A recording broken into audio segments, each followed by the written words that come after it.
Quick little tutorial, 2 minutes, took me about 2 hours. A how-to on changing your oil in your 2021 Toyota Tacoma.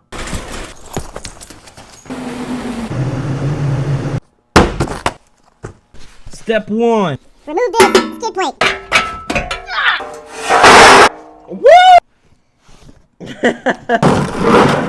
Next step is to drain your oil. I'll just drip it a little bit. You can seal her up, okay? You want a new washer, remember? Oil filter. You need this dumb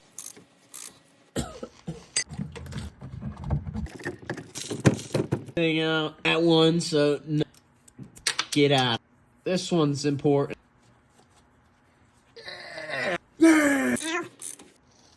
Filters in. Now the oil's out and everything's tightened up. Put oil in. 6 quarts, 6.1.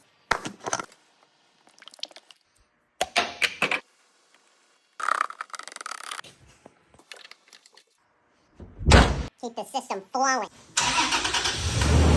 But I hope you enjoyed, and I'll catch you later. Peace out.